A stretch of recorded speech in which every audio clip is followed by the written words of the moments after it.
जैसा कि आप लोग को पता है कि बीटीएससी ने कुछ महीने पहले जिसका मैं वीडियो भी बनाया था कि आप लोग को पता होगा कि जब कुछ ऐसे सवाल चल रहे थे कि बीटीएससी और टीसीएस के बीच कुछ अच्छा नहीं चल रहा है, तो उस बीच में जो है बीटीएससी ने टेंडर निकाला था सीबीटी कंप्यूटर बेस्ड टेस्ट के लिए एजेंसी चयन के लिए। ठीक है, आपको पता है कि अभी तक जो भी बहाली का एग्ज़ाम हुआ है वह टीसीएस और प्लस में आपका बेल्ट्रॉन दोनों मिलकर जो है बिहार में काम करता है एग्ज़ाम के लिए। ठीक है, बेल्ट्रॉन और टीसीएस का काम है सॉफ्टवेयर वगैरह बना के बिहार सरकार के जो भी एजेंसी एग्ज़ाम ले रही है सर्वर वगैरह का काम करता है टीसीएस। कंप्यूटर प्रोवाइड कराने का सभी जगह काम करता है बेल्ट्रॉन। तो आपको पता है कि यह दोनों मिलकर आपका जो है काम करती है एग्ज़ाम के लिए।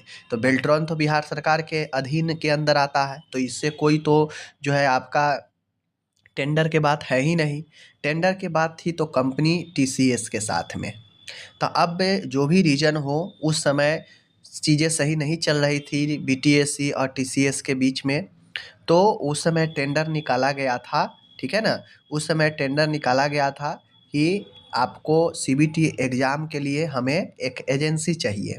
जिस प्रकार से टीसीएस है, विप्रो है, बहुत सारे हैं, उसी प्रकार से इनको चाहिए था, इन्होंने टेंडर निकाला था। अब उस टेंडर का हुआ ये है कि tender number BTSC 1/2025 selection of agency computer based examination service for BTSC के लिए सीबीटी एग्ज़ाम कंडक्ट कराने वाली एजेंसी के लिए टेंडर निकाला गया था।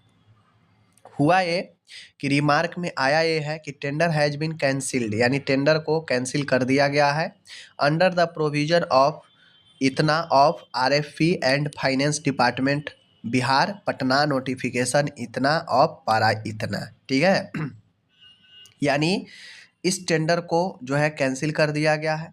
तो टेंडर होने के कैंसिल होने के पहला रीज़न तो ये लगता है कि हो सकता है कि टीसीएस और जो विभाग है उसके बीच में सब चीज़ सही हो गया हो, सब चीज़ मैनेज कर लिया गया हो। पहला चीज़ तो ये हो गया होगा। दूसरा चीज़ ये हुआ होगा कि कोई भी टेंडर निकालने के लिए एक प्रोसीजर होता है ऑफिस का, उस प्रोसीजर में बीटीएससी कहीं अपने मन से किया होगा, तो उस रीज़न से जो है ये कैंसिल हो गया होगा, क्योंकि टेंडर निकालने के लिए बहुत सारा अप्रूवल वगैरह फाइनेंस विभाग से लेना पड़ता है। तो हो सकता है कि बीटीएससी उसमें कहीं चूक किया होगा, इसलिए इसको कैंसिल कर दिया गया। या हो सकता है टीसीएस काफ़ी अच्छे कंपनी है एग्ज़ाम के लिए, अभी के डेट में टीसीएस से बढ़िया कोई भी कंपनी फेयर एग्ज़ाम नहीं करवा रही है। ठीक है, तो बहुत लोगों को मानना होगा कि टीसीएस ही बेहतर है। तो कुल मिला के अब इस चीज़ को कैंसिल कर दिया गया है। ठीक है, अब आगे जो भी एग्ज़ाम होगा सीबीटी, अभी फ़िलहाल अब ये कैंसिल होने के बाद अब ये चीज़ें सीबीटी अब फिर टीसीएस के द्वारा ही लिया जाएगा। ठीक है, तो चीज़ें अब यहाँ पे आप लोग देख लीजिए, यहाँ पे लिखा है bidder who participated in this tender are kindly requested to take note of this cancellation.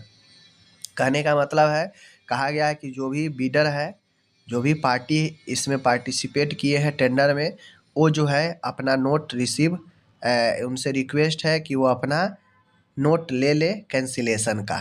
ठीक है, तो कुल मिला के बात यहाँ पे ये है कि आगे अब इन्फॉर्मेशन यही है कि बीटीएससी का एग्ज़ाम जो भी होगा आने वाला फ्यूचर में टीसीएस ही अभी तक है। ठीक है, और आगे टीसीएस ही रहने वाली है। ठीक है, अब एक चीज़ अलग की है कि भले ही बाद में फिर दोबारा से टेंडर निकाल दिया जाए, वो बात अलग है, लेकिन अभी तक अब टीसीएस का ही नाम है। ओके, चलिए, धन्यवाद।